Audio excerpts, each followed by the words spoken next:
Hello friends, आज के इस वीडियो में देखेंगे हिस्टोलॉजी ऑफ सेमिनिफेरस ट्यूब्यूल्स। इससे पहले हमने देखा था टेस्टिस के बारे में। एक बार हम पिछला देख लेते हैं कि टेस्टिस में हमने देखा था कि टेस्टिस में हमने देखा था कि टेस्टिस में तीन लेयर देखने को मिल रही थी, जिसमें ट्यूनिका वेजानिलिस, ट्यूनिका एल्बुजिनिया और ट्यूनिका वेस्कोलेरिस। अगर हम ट्यूनिका वेजानिलिस की बात करें तो ये एक इनकम्प्लीट लेयर थी, यानी टेस्टिस के ऊपर कवरिंग पाई गई थी तीन लेयर की, जिसमें से ट्यूनिका वेजानिलिस एक इनकम्प्लीट लेयर थी। दूसरी अगर हम लेयर की बात करें तो ट्यूनिका एल्बुजिनिया, जो कि क्या कर रही थी, लोब्यूल्स का फॉर्मिनेशन कर रही थी। लोब्यूल्स का फॉर्मिनेशन कर रही थी। हालांकि हमने पिछले वीडियो में अच्छे से समझा इस चीज़ को कि अगर हम लोब्यूल्स की बात करें तो लोब्यूल्स इस प्रकार से बनी हुई संरचना थी, जिसमें हमें एक से लेकर तीन सेमिनिफेरस ट्यूब्यूल्स एक कुंडली संरचना में देखने को मिल रही थी, यानी कि इस प्रकार से सेमिनिफेरस ट्यूब्यूल्स पाई गई थी। वही सेमिनिफेरस ट्यूब्यूल्स को आज इंटरनल डायग्राम को समझेंगे एक केस के द्वारा। ठीक है, तो स्टार्ट करते हैं हिस्टोलॉजी ऑफ सेमिनिफेरस ट्यूब्यूल्स। देखो, सेमिनिफेरस ट्यूब्यूल्स की बात करें तो इसके ऊपर एक लेयर पाई जाती है, जिसे अपन बोलते हैं प्रोप्रिया।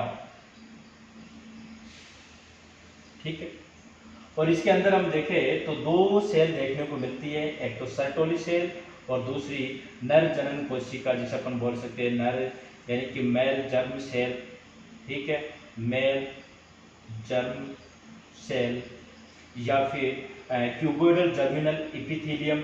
ठीक है, स्पर्मेटोगोनिया या गोनाड्स जिसे हम कह सकते हैं। उसी प्रकार हम वहां देखें तो सर्टोली सेल एक तरह से कौन सी सेल है, कोल्यूमनर इपिथेलियम सेल है। और फिर हमें यहाँ देखने को मिल रहा है, यहाँ पर कुछ एक विशेष प्रकार की संरचना की सेल है, और साथ ही एक फ्लूइड पाया गया, जिसे अपन बोलेंगे इंटरस्टिशियल फ्लूइड। इसे अपन क्या बोलेंगे, इंटरस्टिशियल फ्लूइड। देखो, इंटरस्टिशियल फ्लूइड की बात करें तो यहाँ हमें लिम्फ वेसल्स और ब्लड वेसल्स देखने को मिलेगा। यहाँ हमें लिम्फ वेसल्स और ब्लड वेसल्स देखने को मिलेगा। ठीक, इसके अलावा हमने यहाँ पर देखा था कि एक विशेष प्रकार की संरचना की सेल पाई गई है, जिससे क्या कहेंगे हम, ये एक तरह से इंटरस्टिशियल सेल या फिर लीडिंग सेल या फिर हम इसे कह सकते हैं अंतराली कोशिका कहेंगे। ठीक है, ये जो सेल दिखाई दे रही है इसे अपन क्या कहेंगे, लीडिंग कोशिका।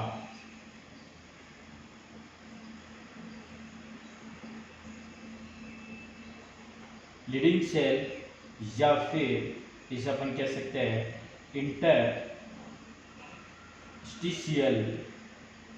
सेल। इंटरस्टिशियल सेल जिसे अपन कहेंगे, इंटरस्टिशियल सेल क्या रिलीज करेगी, एंड्रोजन। क्या रिलीज करोगी, एंड्रोजन। ठीक है, एंड्रोजन में क्या देखने को मिलेगा हमें, टेस्टोस्टेरोन। एंड्रोजन रिलीज कौन करने वाली है, लीडिंग सेल जिसे अपन बोलते हैं इंटरस्टिशियल सेल या फिर अंतराली कोशिका। क्योंकि हमने पहले देखा था कि जो लोब्यूल्स है, लोब्यूल्स के अंदर सेमिनिफेरस ट्यूब्यूल्स देखने को मिल रही है, और ट्यूब्यूल्स के अंदर हमें दो सेल देखने को मिल रही है, तो सर्टोली सेल और दूसरी मेल या फिर नर जनन कोशिका या फिर गोनाड्स जिसे अपन बोल सकते हैं, या फिर क्यूबोइडल जर्मिनल इपिथेलियम हमें देखने को मिल रही है। ठीक है, ये दो सेल देखने को मिल रही है, और साथ ही में जो सेमिनिफेरस ट्यूब्यूल थी इसके बाहर कुछ सेल देखने को मिल रही है, जिसे अपन बोलेंगे लीडिंग सेल या फिर इंटरस्टिशियल सेल। जो क्या रिलीज कर रही है, वो रिलीज कर रही है, ये रिलीज कर रही है एंड्रोजन हार्मोन। एंड्रोजन जिसे अपन क्या कह सकते हैं, टेस्टोस्टेरोन। ठीक है, और यहां पर हम देखें जो स्पर्मेटोगोनिया या फिर गोनाड्स, ये तैयार करेंगे primary spermatocyte, primary spermatocyte.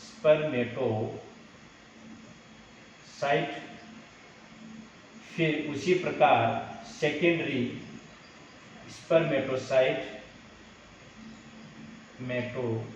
Site और फिर इसी प्रकार तैयार होगा आगे की संरचना स्पर्मेटिड, जिसे अपन बोलेंगे स्पर्मेटिड।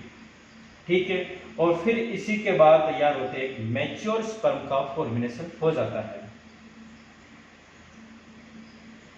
ठीक, ये सारी प्रोसेसिंग के लिए कौन एलिजिबल होते हैं? एक तो लीडिंग सेल है, लीडिंग सेल और सर्टोली सेल दोनों ही क्या करेगी, एक स्पर्मेटोजेनेसिस की क्रिया में बहुत ही एक अहम रोल निभाती है। अब हम देखेंगे कि जो टेस्टोस्टेरोन है वो क्या करेगा, स्पर्मेटोजेनेसिस, यहां क्या होगा, अब देखो टेस्टोस्टेरोन है, अब क्या होगा, स्पर्मेटोजेनेसिस।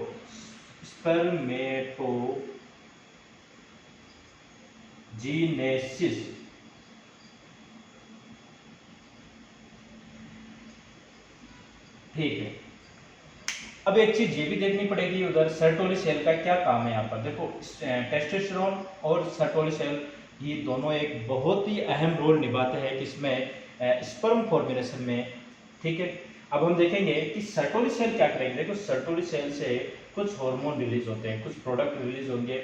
जैसे कि अपन बात करें तो सर्टोली सेल एक तरह से स्पर्म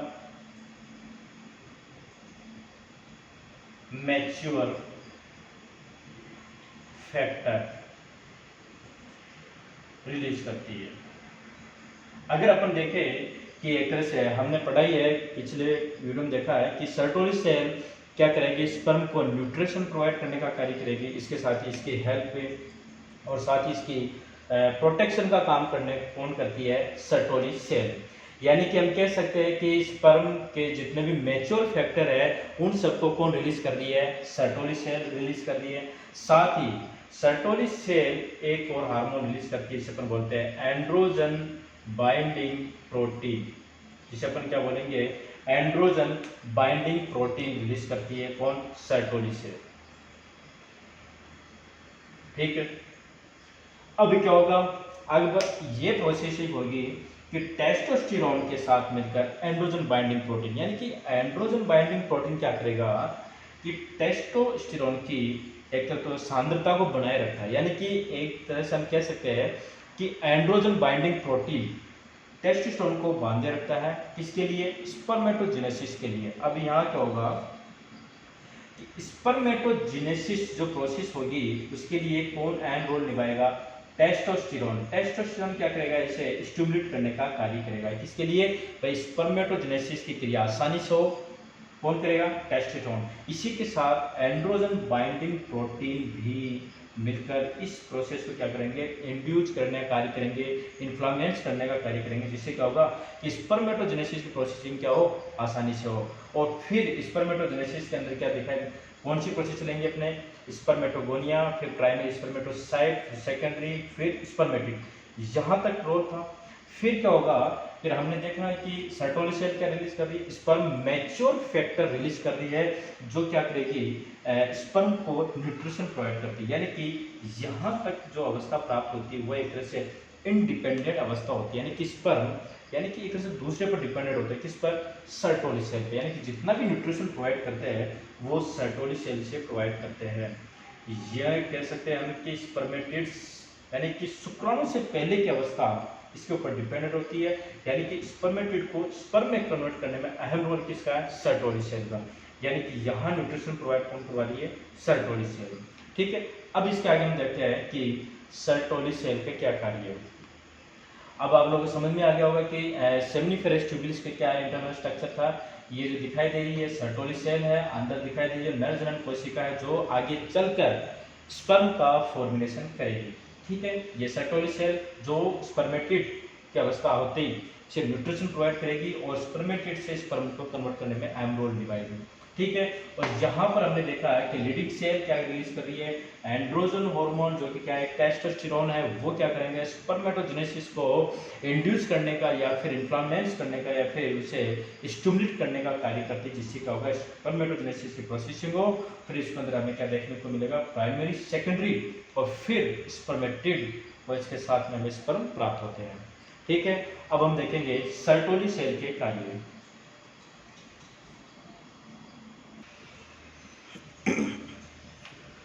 हाँ जी, हम अब देखेंगे सर्टोली सेल के क्या कार्य, यानी कि सर्टोली सेल के बारे में देख लेते हैं कि सर्टोली सेल क्या काम करती है।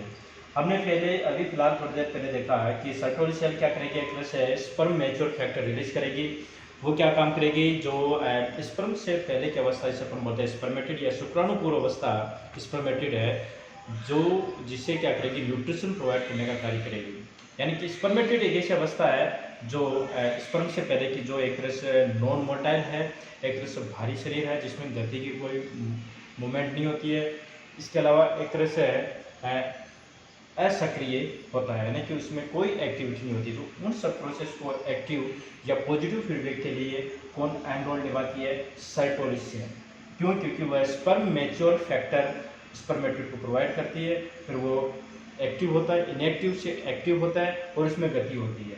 ठीक है, सर्टोली सेल की अपन बात करें, देखो सर्टोली सेल को अपन कह सकते हैं नर्स सेल या फिर सस्टेंटाकुलर सेल भी कह सकते हैं। यानी कि हम कह सकते हैं कि सर्टोली सेल एक तरह से हेल्पर सेल है, एक तरह से नर्स की भांति। जिस प्रकार से नर्स पेशेंट की हेल्प करती है, उसी प्रकार स्पर्म की भी सबसे ज़्यादा हेल्प और न्यूट्रिशन प्रोवाइड करने वाली सेल कौन सी है, सर्टोली सेल। हम यही समझ सकते हैं कि जो परिवर्तनशील स्पर्म होते हैं, यानी कि जो जिनका डेवलपमेंट हो रहा है जिस स्पर्म का, वो सारे स्पर्म सर्टोली सेल के साइटोप्लाज्म में डूबे रहते हैं और वहां से न्यूट्रिशन प्रोवाइड करते रहते हैं। ठीक है, यानी कि अधिक न्यूट्रिशन की मात्रा कहाँ से मिल रही है, सर्टोली कोशिका से। दूसरी बात हम ये भी समझेंगे कि जो सर्टोली सेल है वो फेगोसाइटिक्स की तरह काम करती है। सर्टोली सेल फेगोसाइटिक सेल की तरह होती है। ये क्या करती है कि जो इंजर्ड, यानी कि जो बिल्कुल अविकसित, यानी कि जिनका डेवलपमेंट नहीं हो रहा है स्पर्म का, और जो मृत स्पर्म है, उन सब का क्या करती है, भक्षण करने का कार्य करती है। ठीक, नेक्स्ट हम इसी प्रकार आगे देखें कि ये एक तरह से प्रोटेक्ट करने का भी कार्य करते हैं स्पर्म को इम्यून सिस्टम से। हालांकि देखो होता क्या है कि जो हमारी बॉडी में इम्यून सिस्टम जन्म से तैयार हो जाता है, इम्यून सिस्टम तैयार हो जाता है, तो अब जबकि स्पर्मेटोजेनेसिस हो रहा अपने प्यूबर्टी एज के बाद, तो उसके बाद स्पर्म क्या हो रही है, इम्यून सिस्टम के लिए एक फॉरेन सेल हो रही है। अगर ये फॉरेन सेल हो रही है तो इम्यून सिस्टम इसे एक्सेप्ट नहीं कर पाता है, एक्सेप्ट नहीं करेगा तो इसे क्या करेगा, डैमेज या नष्ट करने का कार्य करेगा। लेकिन इस बीच में सर्टोली सेल इन्हें प्रोटेक्ट करके, यानी कि सुरक्षा करने का कार्य भी करती है।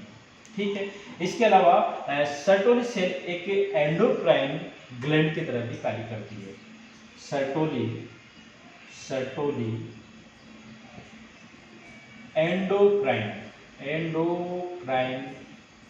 ग्लैंड की तरह कार्य करती है, जिससे 3 प्रकार के हार्मोन रिलीज होते हैं, जिससे 3 हार्मोन रिलीज होते हैं।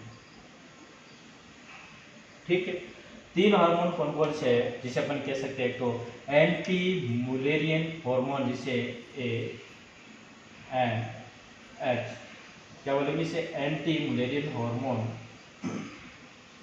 ये क्या करता है कि मेल जो एम्ब्रियो होता है, मेल एम्ब्रियो होता है, उसमें फीमेल गोनाड्स को नष्ट करने का, यानी कि डिग्रेड करने का कार्य करता है। यानी कि हम कह सकते हैं कि जो मेल गैमेट्स होगा, यानी कि मेल एम्ब्रियो तैयार होता है, उसके अंदर जब भाई मेल का तैयार हो गया तो फीमेल का क्या रोल है, तो इन सबको डैमेज करने का कार्य करती है कौन, सर्टोली सेल। इसी के अलावा इनिबिन हार्मोन इनिबिट करना, यानी कि संदमित करना, रोकना, ये क्या करती है, हाइपोथैलेमस, यानी कि हाइपोथैलेमस व पिट्यूटरी ग्लैंड को क्या करती है, नेगेटिव फीडबैक देती है। तो नेगेटिव फीडबैक क्या होता है, इसको अभी समझेंगे। एंड्रोजन बाइंडिंग प्रोटीन, अभी थोड़ी देर पहले हमने देखा कि एंड्रोजन बाइंडिंग, यानी कि ये जो एबीपी क्या होता है, टेस्टोस्टेरोन के साथ बाइंडिंग करके एक तरह से क्या कर रहा है, स्पर्मेटोजेनेसिस को स्टिमुलेट करने का या फिर उससे इंड्यूस करने का कार्य करता है। यानी कि हम कह सकते हैं कि टेस्टोस्टेरोन की सांद्रता को बनाए रखता है।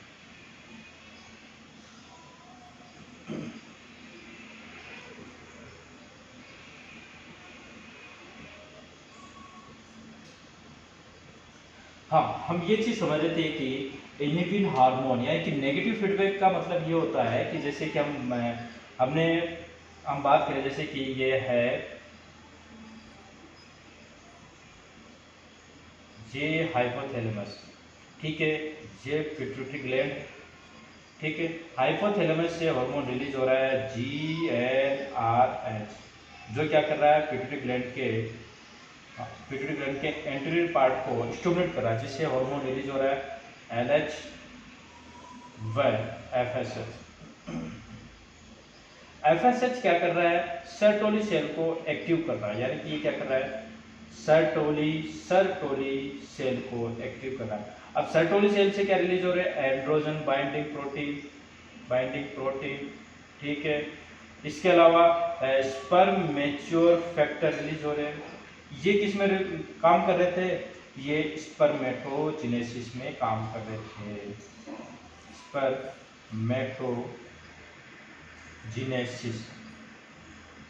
एक टाइम ऐसा हो जाता है जैसे कि स्पर्म का फॉर्मेशन हो रहा है और स्पर्म की नीड ही नहीं है, तब इस कंडीशन में क्या होता है कि सर्टोली से एक हार्मोन को रिलीज करती है, जिसे अपन कहते हैं इनिबिन हार्मोन। ये क्या करेगी कि जैसे ही स्पर्मेटोजेनेसिस की प्रोसेसिंग को रिक्वायरमेंट नहीं होती है, तब जाके FSH या पिट्यूटरी ग्लैंड व हाइपोथैलेमस को नेगेटिव फीडबैक देती है कि आप लोग FSH को ना निकालें। तो FSH नहीं निकलेगा तो सर्टोली सेल एक्टिव नहीं होगी, एक्टिव नहीं होगी तो एंड्रोजन बाइंडिंग प्रोटीन भी रिलीज नहीं होगी। इस प्रकार से नेगेटिव फीडबैक देती है। ठीक है, आज की वीडियो में इतना ही है, धन्यवाद।